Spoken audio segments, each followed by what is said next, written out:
watch it, but thank you, bro. I'm sure loads of people will. And I'm sure that the people here will be so inspired they'll want to rewatch it as well. I'm very, very pleased to be able to introduce Rabbi Laitner. He is the United Synagogue's Director of Education. Hopefully I got that title correct. And among other things, also is Assistant Rabbi at Finchley. I've had a mind blank. Wait. I know other stuff. It's okay. It's more than enough. It's okay. Okay. Well, you do lots and lots of things, and so we're very privileged to have you with us. So, without further ado, Rabbi Laitner, please. Okay. Thank you so much, Nathan. It's lovely to be back with SBM. So thank you all for coming this evening, especially given the Europa League action on. That's always, it's always a sign of real Torah Lishma. Even if you've got it on another tab, it's okay. It's a genius. My son, his Gemara teacher, said during the lockdown, England were playing Sri Lanka in cricket tests. So he said at the beginning of the lesson, he said, I know you all want to watch the cricket rather than do this. So of course all the boys nod. So he said, fine, you can keep it on, but every 5 minutes I'll ask one of you for the score, and we're going to learn in between. Brilliant teacher, he's fantastic. We want him every lesson. Okay. Now what happens when I go back to school, but that's a separate thing. So, but it's good. Okay, so what I thought we would do this evening is, first of all, I said thank you for coming. It's great to be here. I want to look just briefly at what I think is one of the perhaps curious and underrated parts of the Seder, which is very easy to take for granted because we're so used to it, but actually it's very, very, very strange. And why is it there, and what do we do with it? Anyone have any idea what I might be talking about? Want to hazard a guess? This is adult education. There are no wrong answers. That's the definition of adult education, by the way. No answer is ever wrong. Rachza. Good, not quite, but that good. It could be rachza. I'll give you a clue. If you're doing Daf Yomi, it was 3 or 4 days ago. Mishnah in Daf Yomi. That's most of the Seder. Very good. You're true. That is most of the Seder. Okay, I'm being too cryptic. Okay. What's the one thing that we eat at the Seder that we don't say a bracha on?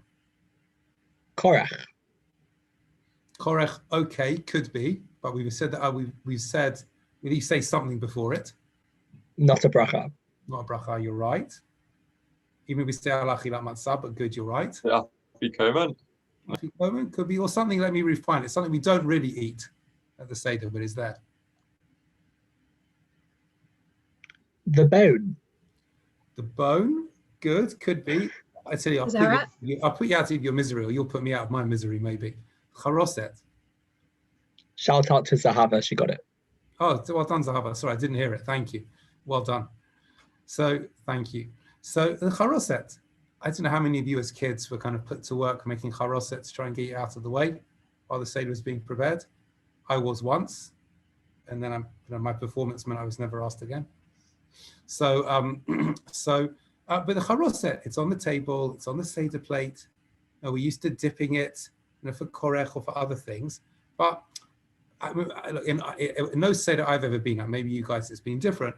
Nobody at the Seder or even at the next day kind of gulps down the charoset, hinnan, the muchan, zuman, etc., and is enjoying it very much. And we used to get it served for dinner to try and help us go to sleep because of the wine in it when I was a little kid. But the charoset, it's almost like a correlation, so to speak, at the table. Maror, even though it's mitzvah derabanan, at least basman hazeh, has its own bracha. Matzah, mitzvah min Torah, has its own bracha. The karpas gets its own bracha, but the charoset, nothing. It seems to be somewhat the poor relation. So I want to have a little bit of a look at the charoset and see what we can understand from it. So I'm sorry I don't have a source sheet for this. This was late preparation, so my apologies. So I'm off the subs bench tonight, so not quite match fit. So the Mishnah says as follows. This is in Daf Kuf Dalet in Masechet Pesachim. Heviu lefanav mitzaber b'chazeret ad shemagia laparperet hapat. This is talking about dipping, and particularly for the maror. Then the Mishnah says something curious. Heviu lefanav matzah v'chazeret v'charoset. The Mishnah says that you bring matzah and maror, let's say, and charoset. Okay, so that sounds like the korech, even though that's not quite where the Mishnah is at yet, we think. What's fascinating about these Mishnah and Avrei Pesachim is the historical element of them as well. You can see the development of parts of the Seder through learning the Mishnah. In other words, there was always the mitzvah of Tzipur Yatziyah Mitzrayim. You can see how Chazal built that up. Last night in Kinlos, we had a sixth form shiur on who wrote the Haggadah. I'm sure you had shiurim on this before. You can't say that one person wrote the Haggadah. The Haggadah is developed over time. The first printed Haggadah that I know of was in 1485. But something like Dayenu. Why is Dayenu in the Haggadah? When did that come in? You see, many of the Haggadah that I've looked at don't even have commentaries on these things. Again, it's fascinating. You can see through the Mishnah how the Haggadah developed. So according to the Tana Kama in the Mishnah, or as the Gemara explains, it's actually the view of Chazal in general, you have matzah, chazeret, and charoshet. Ushnei tavshilin, that's what you have at the Seder table. Af al pi she'ein charoset mitzvah, even though there is no mitzvah to have charoset. Now this is very curious, because if there's no mitzvah to have charoset, why bring it to the Seder table at all? I mean, we're not dealing here with the menu from 1070 or from Tony Page for what the best Seder is going to be this year. Okay, we're dealing with what you need to put at the Seder. So it's a question which arises from the Mishnah as to why we have charoset at all. But there is a machloket. Rabbi Elazar ben Sadok, maybe it's Ben, the theorist is not clear, says, Ken, it is a mitzvah. Okay? So it has to be on the table. But that seems to be a da'at yachid against, as the Gemara will tell us later on, the opinion of Rov Rubam Shel Chazal. So what is going on here? What do we understand about the charoset? If it has to come onto the table, but we don't, it's not necessarily a mitzvah. By the way, let's anticipate what the Gemara will say about this. I'm sure some of you know this already. Let's do this by show of hands. I'm going to mention various ingredients for charoset. Put up your hands if you have these various ingredients. Okay? Wine. Good. Apples. Good. Orange.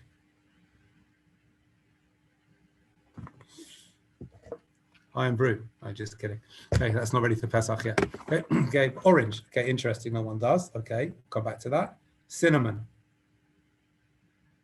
Now, how many of you have cinnamon, ground down cinnamon, or how many ground down cinnamon? Yeah, I do. Yeah, you do. Okay. Anyone have cinnamon sticks? Oh, Nathan, look at that. Very good. Okay. Okay. So there are a lot of different things which go into the charoset. Any of you have nuts?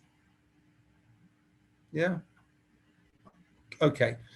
What was also clear about the charoset is there isn't unanimity on what it is. We all know what the matzah is. Even if you're a Teimani and you have matzah that must taste delicious, okay, and probably is better than an Ashkenazi pita during the rest of the year, okay? Or you have the flattest of hand-baked matzahs that was in the oven, about 1,000 degrees for about 4 seconds, okay, or whatever it is. Okay? Matzah basically tastes the same, and we know what it is. If you have maror, if you have proper chrein or horseradish maror, you know what it is. Okay, you have lettuce, romaine lettuce, we know what it is. But charoset, there's no unanimity on it. There are many different traditions, as we'll see, as to what charoset is.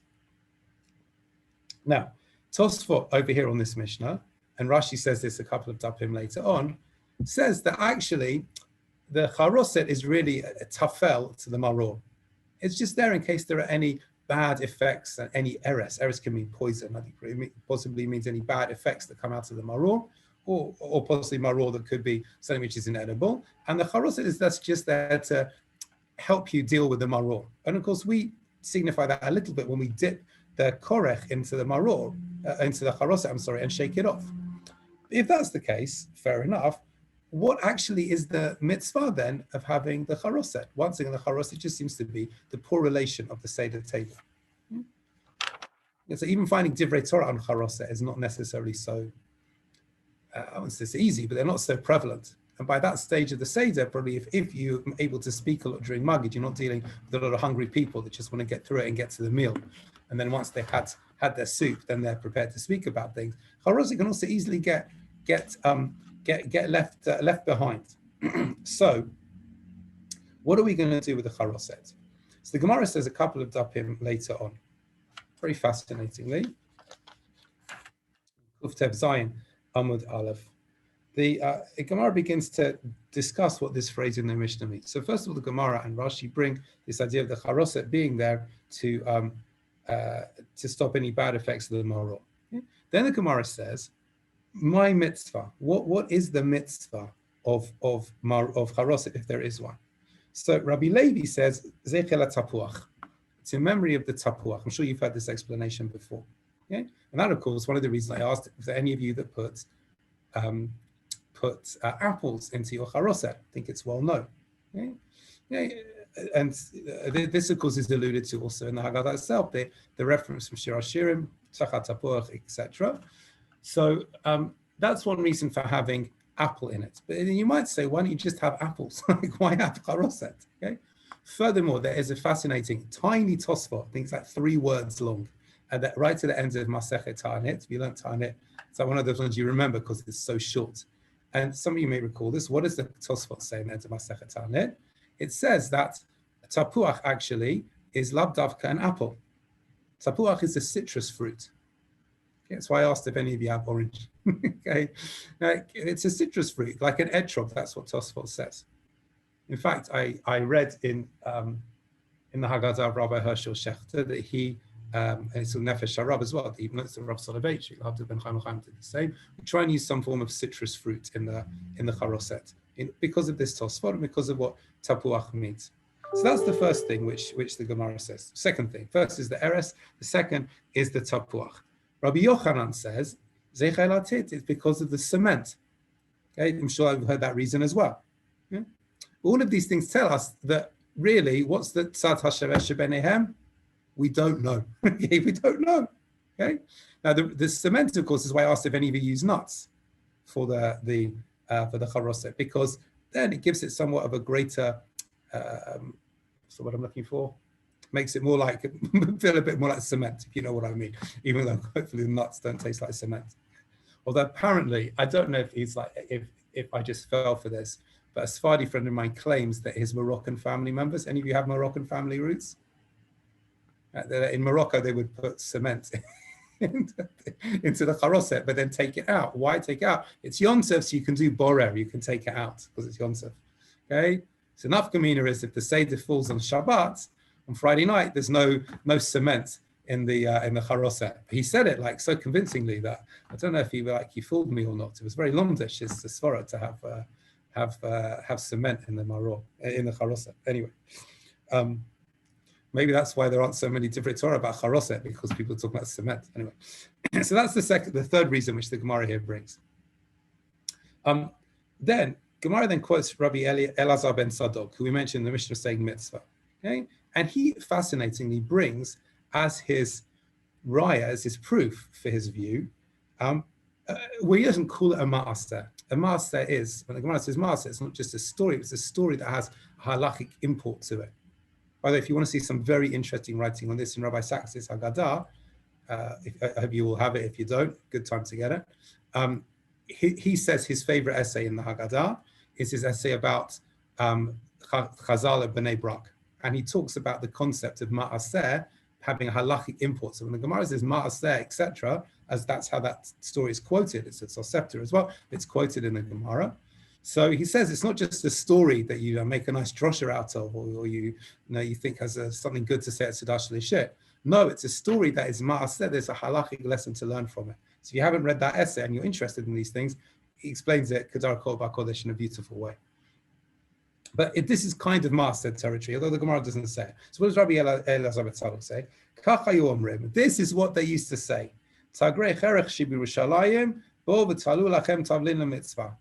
when the merchants in Yerushalayim were trying to get people to buy things, imagine the market in Yerushalayim, 3 apples for 50 pence, 3 apples for 25 pence, get your beautiful apples, etc. What were they actually saying? Come and buy Tavlin la mitzvah. Come and buy spices for the mitzvah. Eze mitzvah. It's Rabbi Elazar ben Sadok. Lachein mitzvat charoset.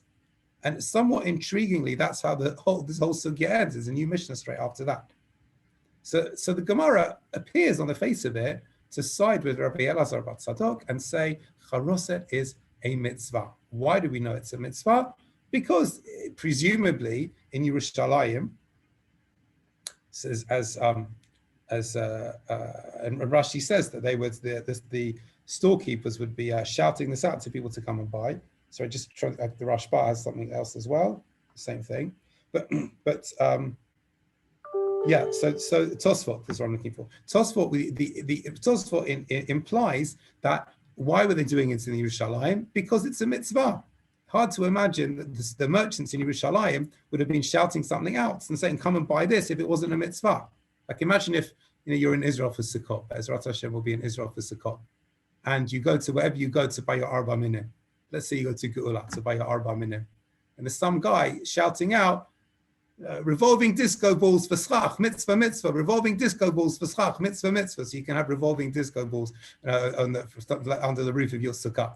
Okay? No one's going to do that. Everyone will be on him in a flash and say, "What are you talking about? Mitzvah revolving disco balls. Mitzvah's arba minim." Okay, that's what it is. So, but nonetheless, that's how the Gemara ends. And fascinating, the Tosfot says, Mashma, as we've said, Tahalacha Rabbi Elazar bar Tzadok, Begam v'sfarim chatzav Rav Yossi v'nimuko imo, v'chein asa harav Yosef b'sidro charoset zechelatit. Okay, so Tosfot says, this is what it seems to be, a mitzvah, but really the main reason is it's to remember the cement. So therefore, what is the mitzvah of charoset? Anyone want to hazard to guess what you think the mitzvah of charoset is? Is it the eating of the charoset per se? Leading question. No. Instead, correct, good answer. Okay, instead, like I said, it's out of education. No answer is wrong, so you can answer whatever you want. Okay? Like the dugma, if there was a group of like 85-year-olds here, and I said, "What's the next Jewish festival coming up?" And they said Purim, I'd say, "Oh, almost. You're right, begins with a P." Okay? Love to 85-year-olds. Slicha, you know what I mean. Okay? So this is what Tosfot says. And it seems from Tosfot, there's no mitzvah to eat the charoset, so it's not to be classified like matzah or maror, but it's part of Sipur Yetziat Mitzrayim. Let's make that suggestion now. You bring the charosets to the table to help you think about the bricks and understand the mitzvah of Sipur Yetziat Mitzrayim. Just like at various points in the Haggadah, you will cover the matzah or uncover the matzah. This is stage management. Lift the cup. Okay? Take little dips of wine out of your cup. This is all stage management to help with Sipur Yetziat Mitzrayim. So this is where we get to the moment. Even though, of course, there are the other views we saw in the Gemara which remain, they have to also be analyzed correctly.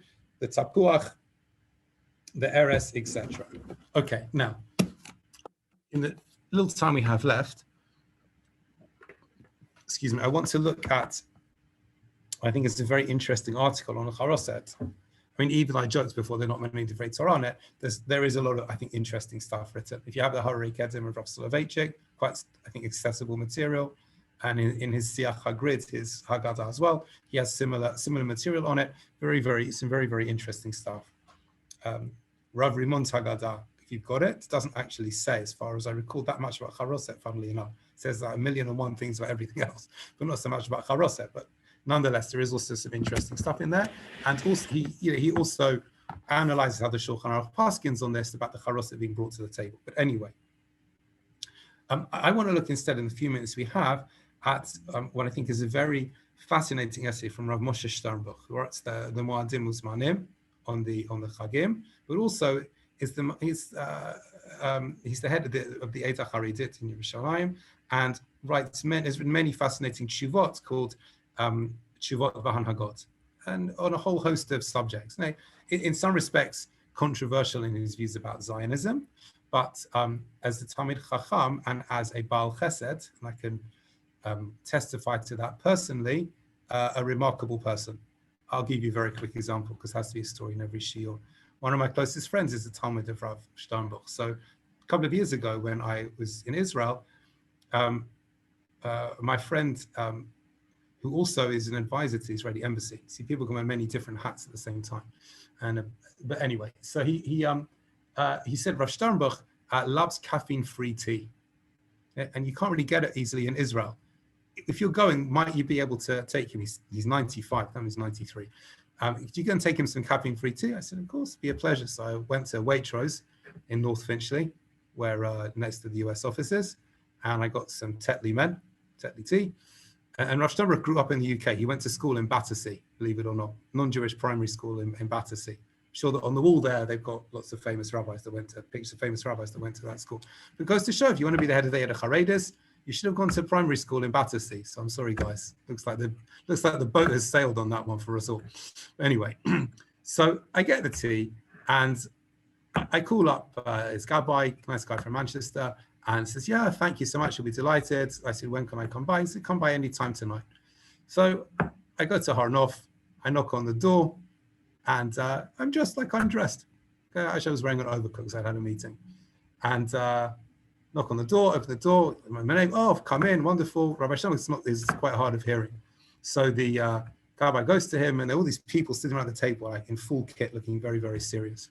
Shalom whispers into his, oh, come. You bring the tea? It's like, I come, the tea. He says, oh, Tetlis, oh, Shkoyach, he says to me, gives me a bracha, asks my name, gives me a bracha, says, do I want a cup of tea? I said, oh, thanks, it's okay, it's for you, Rabbi, it's okay. All these other people there are looking at me like I've just come from Mars. Can you imagine I've come in with this Tetli, picking a Tetli tea? The rabbi's, oh, wonderful, bracha ba'atzlacha, come back next time you're in Yerushalayim. So it's very, I've done it a couple of times. Always an interesting experience. Anyway, that's our story for the Shiur. So, what did he say? It's brilliant. He said to them, he speaks the Queen's English. Big smile. The Queen's English. Okay, anyway. So why do we look at Rosh Hashanah? Because he has a fascinating article about Charoset. And he says as follows. He quotes the Rambam in Perek Zayin. In Perek Zayin, particularly in Perek Zayin, the Rambam has a lot of interesting things to say about the Seder. The Rambam notes that Charoset is a mitzvah, but the Rambam qualifies it and says, Midivrei Sofrim. You've come across this before. That mitzvah, which is kind of Rabbanan, but really is from the Nevi'im. So it's a kind of cross, in a sense, between Halacha min Torah and Halacha Midivrei Sofrim. Does that clarify matters or make matters a little bit more opaque? I think it makes them a bit more opaque. So let's go on and see. Okay? He says, the Rambam Paskins like Tosfot, that it's in memory of the cement, Shiur Dimbol b'Mitzrayim, that the Jews were working with in Egypt. Okay, now, so if it's in memory of the cement, it's got nothing to do, lichora, with Yetziat Mitzrayim, so to speak, or certainly nothing to do with the Leil HaSeder in the way that we would understand it. It's got nothing to do with the Korban Pesach, it's got nothing to do with the Matzah, nothing to do even Davka with the Maror. Okay, would see. Okay, he says, "V'keitzad lochim motza, lochim tamarim." He says you take dates, or grogrot, or tzimukim, or raisins. So I was asking about some of the other things that you guys might put in there, v'chayot seibahen, or anything like this. In other words, it's lav davka. It's not a specific recipe. But dorosin otam, you grind them up. Not ninotzacham chometz, but umetablin oto betablin. You put in some vinegar, you put in some spices, etc. And then he says critically, umavi'in ota al hashulchan beleil Pesach. You bring it onto the table on Leil Pesach. Now we'll see in a moment. Oh, we're nearly out of time, so it might have to be half a moment.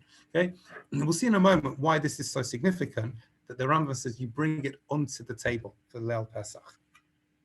Okay, so Rav Sternbach analyzes some of the backgrounds to what Charoset is, etc. And he says that these words suggest that for the Rambam, there is a new approach to understanding what Charoset is. And to understanding that actually, he says, this is a massive chidush, that you can say according to the view of Rabbanan in that Mishnah that we started with, that Nami Charoset mitzvah, that there also is a mitzvah of Charoset. Just the question is, what is the mitzvah? If you say the mitzvah of Charoset is you have to eat it, like the matzah or the maror, then Chachamim would say, Ein bazeh mitzvah. However, Rav Sternbach says, based on the Rambam, the way the Rambam understood this machloket, if you say that just bringing the Charoset to the table is the mitzvah, then everyone will agree it's a mitzvah. Because it's like we tried to suggest before, it becomes part of Sipur Yetziat Mitzrayim. If you wanted to say a big whopping chiddush, which I wouldn't say because I'm not qualified to do so. But you could also therefore say that if you bring frogs or locusts to the table, when you're talking about the Esamakot, for people that don't understand it, that's also part of the mitzvah of Sipur Yetziat Mitzrayim. It's lav davka talking about it. Or even like Rav Soloveitchik, based on his grandfather, on Rav Chaim, says there has to be derech she'ela u'tshuva. For the rest of the year, we talk about Yetziat Mitzrayim through Hazkara, through mentioning it in Kriyat Shema, for instance. That's remembering Yetziat Mitzrayim every night. Or through Talmud Torah, reading about it. But Davka at the Seder, it has to be she'ela b'tshuva. Okay? So a big whopping chiddush you might want to say, but I wouldn't say it. Needs someone who knows something to say it. Would be that anything which you bring to the table on the basis of this Rambam is part of Sipur Yetziat Mitzrayim, okay? Which is you're doing the mitzvah in that particular way as well. Rav Steinbach goes into some detail on this,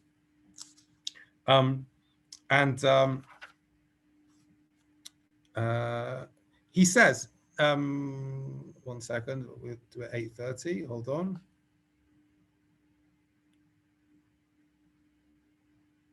He gives a comparison here, how the Ravid also notes that when looking at, say, haseva, leaning when you're eating the matzah, you can be two kiyomim, the kiyom of achilat matzah, but also the kiyom of derech cherut. So in other words, you can be doing more than one thing at one particular time. For the Rambam, this is what you're doing with the charoset as well. So he talks about the dipping, but perhaps we'll leave that for another time since it's 8:30 now. So let's just summarize very, very quickly. We've looked at charoset, we've looked at the background to charoset, the various reasons, cement, apple, make sure you don't get too ill, etc. We've worked out if it's a mitzvah or not, machloket between Chachamim and Rabbi Elazar ben Sadok. We've seen all some of the reasons for the different ingredients in the charoset. If it's meant to be like cement, you have heavier ingredients. If it's meant to be like the straw for the bricks, which we didn't get to, that could be why you have cinnamon. Okay, interesting. I read Rabbi Dr. Joshua Berman has very interesting analysis of charoset, where he suggests that the teven, the minhag for having cinnamon sticks, is because of the teven. End of this psukim, the end of Parashat Shemot, that they were using straw to build the bricks. So maybe it's just a mistake that people ground down cinnamon. They didn't realize they had to have davka sticks. That's why I asked you about sticks. And so people ground it down. A very interesting theory. So but we've seen that there are reasons behind the different ingredients, which link into the reasons for why the charoset is there at all. So in the Rambam says it's mitzvah midivrei sofrim, seems to equivocate between Chachamim and Rabbi Elazar ben Sadok. And he also says it's in memory of the cement as the Tosfot. Rav Steinbach's, I think, ingenious solution of this is to say, if you look at charoset as a mitzvah of eating, well, no, Chazal will say there's no mitzvah to eat it. If you look at it, though, as part of the mitzvah of Tzipor Yetziat Mitzrayim, which you demonstrate by bringing it to the table, which what the Rambam says, everyone's going to agree that it plays a part in the mitzvah. And perhaps our big whopping chiddush can be that anything you do, you bring to the table, any of your props, any of the hadrachah skills which you have been honing over the various years, which you can bring to the Seder table, and the various props that you might bring, maybe are also part of Tzipor Yetziat Mitzrayim as well. So even though the charoset seems a bit of the correlation at the Seder, it has tremendous symbolic meaning, even if you don't eat very much of it. Okay, we can perhaps see why now, although if you like it, I guess you can eat it afterwards if you want, or or whenever it's available. But it has a tremendous importance, and maybe that Mishnah is a little clearer than it was at the beginning. So thanks again that we could learn. It's always lovely to be in SBM, and I wish you all Chag Sameach. It should also be kasher, I'm sure it will be. But Bezrat Hashem Lanu Chol Mamash Chag Sameach, and L'Shana Aba'ah Yerushalayim Habanuyah. Thank you so much, Rabbi Laitner. It did not disappoint. I particularly enjoyed the story about the Tetleys. I don't think anyone's ever had that reaction to tea before, but I don't know. Maybe people have. But